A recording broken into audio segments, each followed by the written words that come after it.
الكريم المنان على ما هدانا إلى الإسلام وأرشدنا للإيمان، وأنزل هذا القرآن الكريم بالبرهان، وأرسل لنا أفضل الرسل بأفصح اللسان، فله الحمد والشكر على هذه النعم العظيمة والآلاء الجسيمة، والصلاة والسلام على خير خلق الله وخاتم رسول الله الذي قال ما اجتمع قوم في بيت من بيوت الله يتلون كتاب الله ويتدارسونه فيما بينهم إلا نزلت عليهم السكينة وغشيتهم الرحمة وحفتهم الملائكة وذكرهم الله في من عنده وعلى آله وصحبه ومن اهتدى بهديه. وبعد، فقد وقفنا في درس أمس عند قوله جل وعلا من سورة البقرة: كما أرسلنا فيكم رسولا منكم يتلو عليكم آياتنا ويزكيكم ويعلمكم الكتاب والحكمة ويعلمكم ما لم تكونوا تعلمون. فلنبدأ من هنا. أعوذ بالله من الشيطان الرجيم.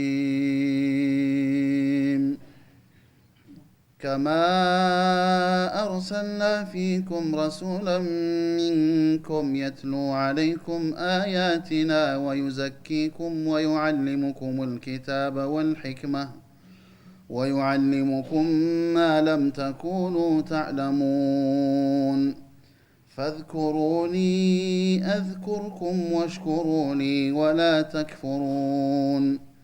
يا أيها الذين آمنوا استعينوا بالصبر والصلاة إن الله مع الصابرين. ولا تقولوا لمن يقتل في سبيل الله أموات بل أحياء ولكن لا تشعرون. ولنبلونكم بشيء من الخوف والجوع ونقص من الأموال والأنفس والثمرات وبشر الصابرين الذين إذا أصابتهم مصيبة قالوا إنا لله وإنا إليه راجعون. أولئك عليهم صلوات من ربهم ورحمة وأولئك هم المهتدون. إن الصفا والمروة من شعائر الله فمن حج البيت أو اعتمر فلا جناح عليه أن يطوف بهما ومن تطوع خيرا فإن الله شاكر عليم. إن الذين يكتمون ما أنزلنا من البينات والهدى من بعد ما بيناه للناس في الكتاب أولئك يلعنهم الله ويلعنهم اللاعنون إلا الذين تابوا وأصلحوا وبينوا فأولئك أتوب عليهم وأنا التواب الرحيم. إن الذين كفروا وماتوا وهم كفار أولئك عليهم لعنة الله والملائكة والناس أجمعين خالدين فيها لا يخفف عنهم العذاب ولا هم ينظرون. وإلهكم إله واحد لا إله إلا هو الرحمن الرحيم. إن في خلق السماوات والأرض واختلاف الليل والنهار والفلك التي تجري في البحر بما ينفع الناس وما أنزل الله من السماء من ماء فأحيا به الأرض بعد موتها وبث فيها من كل دابة وتصريف الرياح والسحاب المسخر بين السماء والأرض لآيات لقوم يعقلون. أعوذ بالله السميع العليم من الشيطان الرجيم.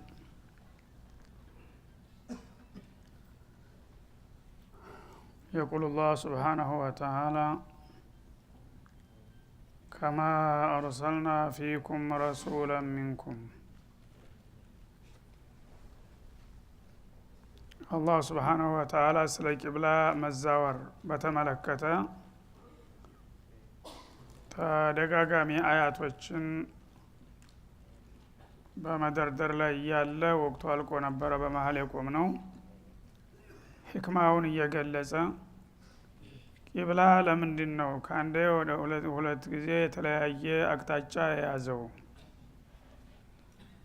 የሚለውን ነገር ምክንያታዊ መሆን ስላለበት ፊትና ነውና አንድ ሹብሃ ሲመጣ በዲን ሰዎች ይጠራጠራሉ። ሰይጣን ቀዳዳ ስለሚያገኝ ለምን እንዲሆነ ለምን እንደሃለ የሚል ነገር ስለሚነሳ ደጋግሞ ነው ያሰመረበት ጉዳዩን ማለት ነው። እና ومن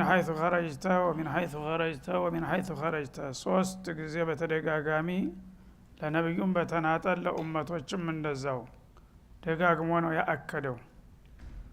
ይሄ የሆነበት ምክንያቱ አንደኛ ነስኽ መሰረታዊ የሆነ ነስኽ የተጀመረው በእነዚህ አያቶች ነው። ታውን ቀደም ከሁለት ገጽ በፊት ማነንሰኽ ሚን አየትን አው ኑንሲሃ ነእቲ ቢኸይር ሚንሃ አው ሚስሊሃ የሚል አሳልፈን ነበረ። ማንኛውንም አንቀጽ የምንቀይረው ወይም ከሱ የተሻለ ወይም ቢጤውን በመተካት ነው ሲል ነስኽ እንዳለ ጠቁሞ ነበር። ይሁዶች ደግሞ ይህንን አጋጣሚ ተጠቅመው ጌታ አንድን ውሳኔ በሌላ ውሳኔ የሚሽርና የሚቀይረው ለምንድን ነው? ሰው ስለሚሳሳት ስለሚረሳ ያላወቀውን እንደ አዲስ ስለሚያውቅ ነው። እሱ ግን ይሄ ሁሉ ችግር የለበትም እና የጌታ ቃል ቢሆን ኑሮ ሊሻር ሊቀየር ባላስፈለገ ነበር የሚል ውዥንብር ፈጠሩ። ያኔ አላህ ሱብሓነሁ ወተዓላ እንዳውም ባይገርማችሁ በእናንተ ጉዳይ ይጀምራለሁ አለ። እናንተ ቤተል መቅዲስ ብቻ ነው ትክክለኛው ህጋዊ ቂብላ ትላላችሁ አይደለም? በሱ ላይ እንጀምራለን አለና ነብዩም መጀመሪያ ወደ መዲና ሲሄዱ ለ16 ወይም ለ17 ወራት ወደ ቤተል መቅዲስ ዙረው እንዲሰግዱ ሲያዛቸው ከዛ ቆይታ በኋላ ፈወሊ ወጅሃከ ሸጥረል መስጂድል ሐራም ካሁን ጀምረህ ወደ ተከበረው መስጂድ ፊትክን አዙር፣ የቤተል መቅዲስ ቂብላነት አክትሟል አላቸው ማለት ነው። ያኔ በሁሉም በኩል ብጅታ ፈጠረ። መኮችም የነቢዩላህ ኢብራሂም ካዕባን ትተው ወደዛ መሄዳቸው በጣም ተሰምቷቸው ነበረና ለተቃውሟቸውም እንደ ሙበሪር እንደ ማስረጃ አድርገው እየተጠቀሙበት ነበር። ያው የኢብራሂም ተከታይ ነኝ ይላል፣ የኢብራሂምን ቂብላ ሽሮና ቀይሮ ወደ ሌላ አገር ሄደ። ታዲያ የት ላይ ነው የሱ ነብይነት እያሉ ላሉባልታ ተመችቷቸው ነበር። ይሁዶቹ ደግሞ መጀመሪያ ወደ እነሱ ቂብላ መምጣታቸው ደስ ቢላቸውም ውለው አድረው ግን እንደገና ለስም ማጥፋት ተጠቀሙበት።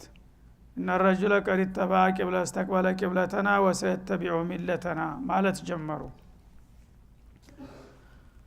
ሙእሚኖችም ሰው ናቸውና ለምንድን ነው ቂብላ መቀያየር አስፈለገ? መጀመሪያውኑ ካዕባ ከሆነ የሚፈለገው ለምን ለተወሰነ ጊዜ ወደዛ ዙራችሁ ተመለሱ አለ የሚል ጥርጣሬ ተሰምቷቸው ነበር። እንደሰው እምቢ ባይሉም ማለት ነው። ይሄን ነገር እንግዲህ ለአንዴና ለመጨረሻ ጊዜ እልባት ለመስጠት አላህ Subhanahu Wa Ta'ala በተደጋጋሚና በተደራራቢ አንቀጾች ቂብላው የተቀየረና ውሳኔው በቀጥታ ከሱ የመጣ መሆኑን ለማረጋገጥ ደገመው 3 ጊዜ ማለት ነው። አንድ አዲስ አዋጅ በሚወጣ ጊዜ ሰዎች ይደናገጣሉ። ለምን ይሄ ነገር መጣ የሚል ጥያቄ ይነሳል። ያኔ ባለስልጣኑ አዋጁን ሲናገር ይሄን አንቀጽ ደግመዋለሁ ይላል አስተውሳችሁ ከሆነ ደግመዋለሁ ያሰምርበታል ማለት ነው። ለምን ያ ነገር ባሉባልተኞች እንዳይሸረሸርና የተለያየ ትርጉም እንዳይሰጠው ሆን ብለን ያደረግነው ነው። በስተት አይደለም ይሄ የተባለውና በእርግጠኝነት ያዙት ለማለት ማለት ነው። ስለዚህ የቂብላንም ጉዳይ አላህ ደጋግሞ ወሚን ሐይቱ ኸረጅተ ወሚን ሐይቱ ኸረጅተ የሚለውን የደጋገመውና ኡመቶችም ባሉበት ቦታ ባሉበት ዘመን ሁል ጊዜ እስከ ዓለም ፍጻሜ ድረስ ቂብላቸው ካዕባ መሆኑን ለማስመርና ለማረጋገጥ ነው ማለት ነው። እና ይሄን ያደረገበትን መንስኤ ወይም ሕክማ ሲጠቁም ከማ አርሰልና ፊኩም ረሱላን ሚንኩም ይላል። ወሊኡቲመ ኒዕመቲ አለይኩም ብሎ ነበር ቀደም ሲል ባለው አያት ላይ። አንደኛ በጥላቶቻቸው የመከራከሪያ ነጥብ እንዳይኖራቸው፣ ሁለተኛ ደግሞ በእናንተ ላይ ጸጋዬን ለማሟላት እያለ ምክንያቶችን እየደረደረ እያለ ነበር ወቅቱ ያለቀብን ማለት ነው። እና በጥላቶቻቸው ለእናንተ መከራከሪያ ነጥብ እንዳይኖራቸው ማለት ለመኮችም ለይሁዶችም ማለት ነው። መኮች ያው ካዕባን ነው የሚያውቁት በቂብላነት፣ ለምን እሱን ትቶ ሄደ በሚል አኩርፈዋል። ብዙ ውዥንብር እየፈጠሩ ነው ያሉት። እና ካዕባን ትቶ ባይሄድ ኑሮ እንቀበለው ነበረ እስከ ማለት ድረስ ተናገሩ ማለት ነው። ያ ከሆነ በሉ ይኸው ተመልሶ መጣ ተቀበሉታ ብሎ የሚሉትን ለማሳጣት ተጠቀመበት ማለት ነው። እንደገና ይሁዶቹ ደግሞ የኛን ቂብላ ከተከተለ እንደገና የኛን ሃይማኖት ይቀበላል የሚል ስላስወሩ እንግዲያው እርማቸውን አውጡ። እናንተ አንድ ሰው የሚግባባው አንድ እርምጃ ወደ አንተ ሲመጣ አንተ ደግሞ ሌላ እርምጃ ወደ እሱ ስትቀርብ ነው። እሱ በቀረበ ቁጥር የምትሸሽማ ከሆነ በልደህና ደራለና አላህ Subhanahu Wa Ta'ala ከዛሬ ጀምሮ እናንተ እንግዲህ የመምጣት ፍላጎት ስለሌላችሁ ስለሐቁ እናንተ ጋር እንዲግባባ በየነበርና ይሄን ነገር የሰጠሁት እንቢ ካላችሁማ ተዛሬ ጀምሮ ወደ ቀደምት ቂብላ ይመለስ፣ እናንተም የመከራከሪያ ነጥብ አይኖራችሁም። ምክንያቱም በተውራት ወደ ሁለት ቂብላ የሚሰግድ ነብይ የመጨረሻው ነብይ ብሎ ስለነበረ ያችን የመከራከሪያ ነጥብ እንዳትጠቀሙ ነው ይህን ሳያደርግ ቢቀር። አሁን ግን የምትከራከሩበት ነጥብ የላችሁም፣ ወደ ሁለት ቂብላ ሰግዷል፣ ካሁን በኋላ ወደ ነበረበት ይመለሳል በማለት አላህ Subhanahu Wa Ta'ala ድርብርብ ለሆኑ ምክንያቶች እንደለወጠው ገለጸ ማለት ነው። ሌላው ኒዕማን ለማሟላት ይላል። እንግዲህ አንድ ሰው አንድ ህዝብ እንደ ህዝብ ነፃ የሚሆነውና በማንነቱ የሚኮራው የተሟላ ታሪክና የተሟላ ስርዓት ሲኖረው ነው። ጎደሎ ከሆነና ከጠላቶቹ የሚበደር ከሆነ ግን የበታችነት መሰማት አይቀርም። ስለዚህ ቂብላው የይሁዶች ተቀጥላ ቢሆን ኑሮ እስላም ራሱን የቻለ ሃይማኖት ለማለት አያስደፍርም ነበር። ያ እንዳይሆን ሊኡቲመ ኒዕመቲ እናንተ በሁሉም ነገር የተሟላ ስርዓትና ሃይማኖት ሲኖራችሁ ጸጋው የተሟላ በመሆኑ ከፍ ላረጋችሁ ፈልጌ ነው ይላል። ከዛ ከማ አርሰልና ፊኩም ረሱላን ሚንኩም ይሄንን የቂብላ መዛወር የኒዕማዬ የጸጋዬ መሞያ ያደረኩት ካሁን ቀደም በእናንተ መካከል የራሳችሁ የሆነ መልእክተኛ በመላክ ኒዕማዬን እንዲያሟላ ሁላችሁ አይነት ነው ይላል። እስከዛሬ ያው በኒ እስራኤሎች ነበሩ በተደጋጋሚ ነብይ የሚላክላቸው፣ ሌላው ህዝብ የነሱ ተከታይ ነበረ። አሁን ግን አረቦቹን የራሳቸው የሆነ ከአብራካቸው የተፈጠረውን ነብይ በመምረጥ ከፍ አድርጓቸዋል በደረጃ ማለት ነው። ያንን ክብር እንደሰጣችሁ እንደገና ደግሞ ቂብላውም የራሳችሁ በመሆኑ የበለጠ ጸጋችሁ እንዲሟላ ብዬ ነው ይላል። ተናንተ የሆነ ማለት ከአረቦቹ ኺጧቡ አሁን ለአረቦቹ ነው።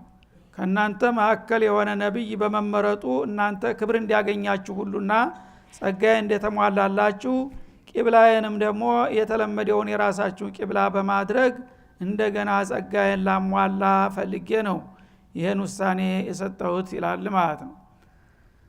እና ይሄ መልእክተኛ እግር መንገዱን የመልእክተኛውን ኹሱስያ ወይም ሶላህያ ይገልጻል ማለት ነው። ይሄ መልእክተኛ ወደ እናንተ በሚመጣ ጊዜ የሥራ ድርሻው ምንድነው ካላችሁ የትሉ አለይኩም አያቲና የኛን አንቀጾች በእናንተ ላይ የሚያነብና የሚያቀርብ አድርገን ልከነዋል ይላል። ነብይ ማለት የተሐደደ ነው ደረጃው ማለት ነው። እና ብዙ ጊዜ ሰዎች ከነብይ አኳያ በጣም ያጋንኑና ወደ ጌታ ደረጃ ወስደው ይሳሳቱበታል፣ በኢሳ ላይ እንደተደረገው ማለት ነው። አንዳንዴ ደግሞ በጣም ነብዩን ዝቅ ያረጉና ከሚገባው በታች በዛም እንደገና ኩፍር ውስጥ ይወድቃሉ፣ ይሁዶች እንዳደረጉት ኢሳን ህገወጥ ልጅ ነው እንዳሉት ማለት ነው። ስለዚህ አላህ Subhanahu Wa Ta'ala በነብዩ መሐመድ ላይ ማጋነንም ማቃለልም እንዳይኖር የሥራ ድርሻቸውን ቁልጭ አድርጎ አስቀመጠው ማለት ነው።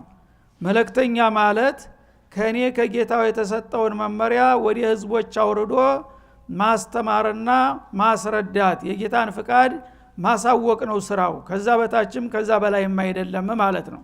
አጋናችሁ እንደ ጌታም አታድርጉት አጋር ወይም ደግሞ ተራ ሰውም አድርጋችሁ ምንም ዋጋ እንደማይሰጠውም አታድርጉ። አላህ Subhanahu Wa Ta'ala ቃሉን ምስጥሩን የሰጠውና ተወካይነት ያጎናጸፈው ሰው ከሰዎች መካከል ትልቅ ቦታ አለው። ሆኖም ግን ትልቅ ነው ብለህ ደግሞ አጋነ ወደ ጌታ እንዳታጋፍረው የተላከው መልእክተኛ ከኔ የተሰጠውን መመሪያ ለናንተ ሊያነብና ሊያቀርብ ነው የሥራ ድርሻው ይላል። እና አያቲና ማለት ከሊማቲና المنزላ የተወረዱለትን መለኮታዊ ቃላቶች እያነበበ ለናንተ መመሪያ እንዲያቀርብላችሁ ነው ይላል ማለት ነው። ወይዘኪኩም እንደገና ደግሞ እናንተን ከተለያዩ አስነዋሪ ባህሪያቶች እንዲያጸዳችሁ ነው ይላል። ሰዎች በጃሂልያ ጊዜ ከእንስሳ ያልተሻሉ ነበሩ። ነውር የሚባል ነገር አያውቁም። አሳፋሪው አስነዋሪውን ነገር ሁሉ እንደጀብዱ ይሰሩት ነበር። መልካሙን ነገር ሁሉ ደግሞ ይጠሉትና ያወግዙት ነበር። ይሄ እንግዲህ ስርዓት አልበኝነት ነው፣ ብልግና ነው። ከዛ ከመጥፎ ለማዳችሁና ከብልግና ህይወታችሁ ሊያጸዳችሁ ነው የላኩላችሁ ይላል ማለት ነው። ተዝኪያ ማለት ተጥሂር ማለት ነው። ነብዩ ሲመጡ ይሄ ከሰው ልጅ የሚጠበቅ ነገር አይደለም፣ እንደዚህ እንዳትል፣ እንደዚህ እንዳትሰራ፣ እንደዚህ እንዳታስብ ብሎ አላህ የጠላውንና የከለከለውን ነገር ሁሉ አሳውቆ ጨዋ ሰው ሊያደርጋችሁ ተዝርክርክነት ሊያወጣችሁ ነው የላኩላችሁ ይላል። ወይዓልሙኩሙል ኪታብ እና ከጌታ የመጣውን ኪታብ ደግሞ ሊያስተምራችሁ ለፍዞ ወማዕና ቃሉንም ሊያስጠናችሁ እንደገና ምስጥሩንና ትርጉሙንም ሊያስረዳችሁ ነው መልምሌ የላኩላችሁ ይላል። ወለህክመተ እንደገና ነብያዊ ጥበብንም ሊያስታጥቃችሁ ይላል። እንግዲህ ነብዩ አለይሂ ሰላቱ ወሰላም የአላህን መልእክት ከማንም ሰው የበለጠ ነው የሚረዱት። ጥልቅ የሆነ ምስጥር ሁሉ ይገባቸዋል፣ እንደኛ ላይ መርላ ሳይሆን ማለት ነው። ስለዚህ ያንን የመጣውን ከጌታ የመጣውን መመሪያ በአስፈላጊው መጠን እየተነተነና እያብራራ ጥበብ የተሞላበትን ትምህርት እንዲሰጣችሁ ብዬ ነው የላኩላችሁ። ወይዓልሙኩም ሚን አስራር ሸሪዓ እንደገና ደግሞ ከሸሪዓችሁ ምስጥር አስፈላጊውን ሁሉ እንዲያስተምራችሁ ብዬ ነው የላኩት ይላል። ማለም ተኩኑ ተዕለሙን እሱ ባይላክና ባይመጣ ኑሮ እናንተ በምንም ጥናትና ምርምር ልታውቁት የማትችሉትን ጥልቅ ምስጥር ሁሉ ተዱንያ እስከ አኺራ ሊያስተምራችሁና ሊያስታጥቃችሁ ነው የላኩላችሁ በማለት የነብዩ ስራ ድርሻ አለይሂ ሰላቱ ወሰላም ምን እንደሆነ ቁልጭ አድርጎ አስቀመጠው ማለት ነው። ስለዚህ እንግዲህ ይህ ከሆነ የነብዩ ድርሻ በዚህ መሰረት ከነብዩ የተቀበልነውን መመሪያ ለመጠቀም የቻልን እንደሆነ ትክክለኛ አማኞች ሆን ማለት ነው። ግን በነብዩ አምነናል እየተባለ አሁን የተመጡላቸውን አላማ ተጥቢቅ ለማድረግ ያልቻለ ሙእሚን ከሆነ የስም ሙእሚን ብቻ ነው የሚሆነው። አላቃችንን ቁልጭ አድርጎ አስቀመጠው። ከነብዩና ከኛ መካከል ያለው ግንኙነት እሳቸው ከጌታ የመጣውን መልእክት በቃልም በተግባርም በማብራራትም በማሳየትም በሁሉም ነገር የአላህን ሪሳላ እንዲያቀርቡ እኛ ደግሞ ያንን እንድንቀበልና እንድንከተል ነው የተላኩልን ማለት ነው። ይሄ ከተሟላ ያው ማሻአላህ ዱንያ አኺራችን የተስተካከለ እንደሚሆንና ከጌታችን ጋር እንደምንተዋወቅ ነው። ይሄ ከተጓደለ ግን በዛው በጎደለው መልክ ችግር ይመጣል ማለት ነው።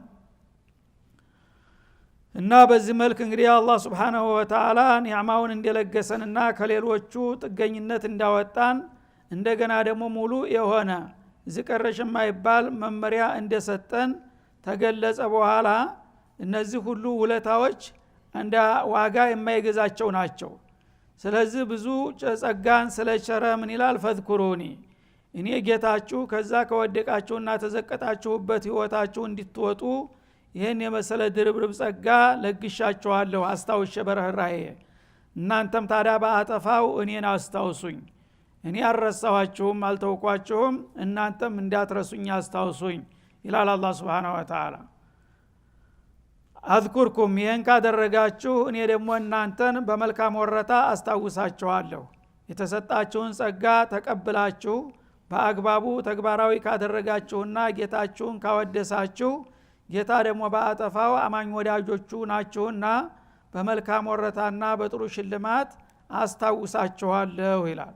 ወሽኩሩ ሊ የዋልኩላችሁን ውለታ ሁሉ ምስጋና ለመመለስ ሞክሩ እንጂ ወላ ተክፍሩን እንዳትክዱኝ አደራ ይላል ማለት ነው።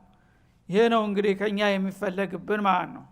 አላህ Subhanahu Wa Ta'ala እኛ ያላወቅን ያልናፈቅነውን እድል ሁሉ እሱ ራሱ አስቦ ይሄ ይበጃቸዋል ብሎ ልኮልናል በነብዩ አማካይነት ማለት ነው።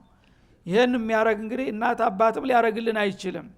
ማንንም ለሰዎች የዚህን ያህል አሳቢና ተቆርቋሪ አይኖርም ማለት ነው። ይሄን ሁሉ ኒዕማ የለገሳችሁን ጌታ እንደ ተራን አልባሌ ነገር አርጋችሁ መተውና መርሳት ሳይሆን ማውሳትና ማወደስ ነው የሚጠበቅባችሁ። በተለይም ኒዕመተል ኢስላምን ስለሰጣችሁ ሁል ጊዜ አመስግኑት እንጂ እንዳትክዱት ይላል። እንዳትክዱት የሚለው ሁለት አይነት ትርጉም ይኖረዋል። አንደኛ ጸጋውን ሰጥቷችሁ እንዳልሰጣችሁ ውለታ ቢሶች እንዳትሆኑ ለማለት ተረጎማል። ሁለተኛ እንደ ዱርዮቹ ጭራሽ ጌታ የለም እንዳትሉ ማለት ነው። ወይም ደግሞ ሶስተኛ እንደ ኩፋሮቹና እንደ ሙሽሪኮቹ ጌታ በመሰረቱ የዓለም ባለቤትም ቢሆን ግን ሌሎችም በተዋረድ ወደሱ እንዲያቀርቡና እንዲያስታርቁ ገሌም ብንገዛው ችግር የለም እንዳትሉ። እነዚህ ሁሉ የኔን መብት የሚሸረሽሩና የኔን የሚያስቀይሙ ነገሮች ናቸውና የሁሉም ኒዕማ ምንጩ እኔ እስከሆንኩኝ ድረስ ሁሉም ምስጋና የተባለ ሁሉ ለኔ ብቻ መግባት አለበት እንጂ በጥቅሉም ሆነ ወይም በየቆራረሳችሁ የኔን ጸጋ እንዳትክዱና ከኔ ጋር እንዳትጣሉ በማለት አደራ ይላል ማለት ነው። እና በዚህ መልክ እንግዲህ ለዋለልን ውለታ ምስጋናና ውዳሴ እንድናቀርብ ሲጠይቅ እንደገና ደግሞ ፈተና እንደሚያጋጥመንም አበክሮ ይጠቁማል ማለት ነው።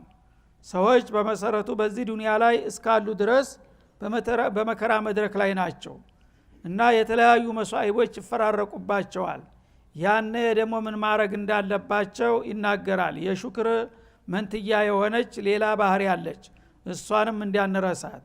ያ አዩሃ الذين آمنوا እናንተ በእኔ ጌታችሁ ያመናችሁና መልእክተኛዬን የተከተላችሁ የሆናችሁት ወገኖች ሆይ ይላል። እስተዒኑ ዐላ መርዳቲላህ የአላህን ውዴታ ለማግኘት ተረዱ ቢሶብሪ በትዕግስትና ወሶላቲ በስግደት ይላል። እንግዲህ እናንተ የመጣላችሁን መመሪያ ተቀብላችሁ ተግባራዊ በማድረግ የጌታን ውዴታና ጀነት ለማፍራት ከፈለጋችሁ ይሄ ዓላማችሁ እንዲሳካ በሁለት ነገሮች መደገፍ ወይም መረዳት ትችላላችሁ ይላል።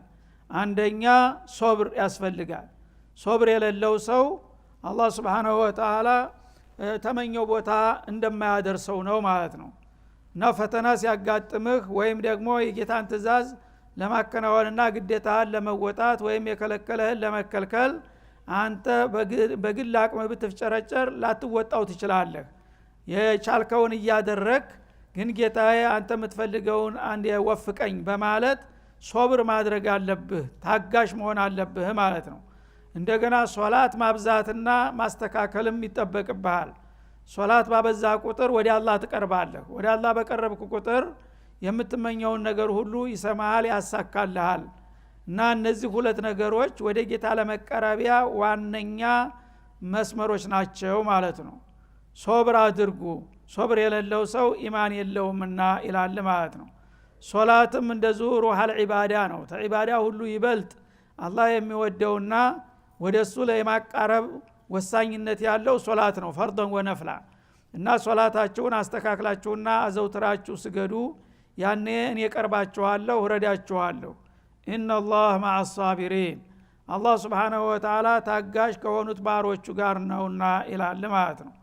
ሷቢር በወንክ ቁጥር ወደ አላህ ትቀርባለህ የአላህ መዕያ አንተ ጋራ ይጣመራል ማለት ነው ተሶብር በራከ ቁጥር አላህ ካንተ ይርቃል ማለት ነው ስለዚህ ሶብር ማድረግ አለባችሁ እኔ በሁሉ ነገር እንዲደግፋችሁና እንዲረዳችሁ ከሻችሁ እያለ ነው ሶብር ልናረግባቸው የሚገቡ ነገሮችን በሚቀጥሉት አያቶች ራሱ ይጠቁመናል አሁን ለመጀመሪያው ረፍት ዘላይ እንላለን ላፍታ ያህል ወሰለላሁ ዐለይሂ ወሰለም على النبي وإلى اللقاء والسلام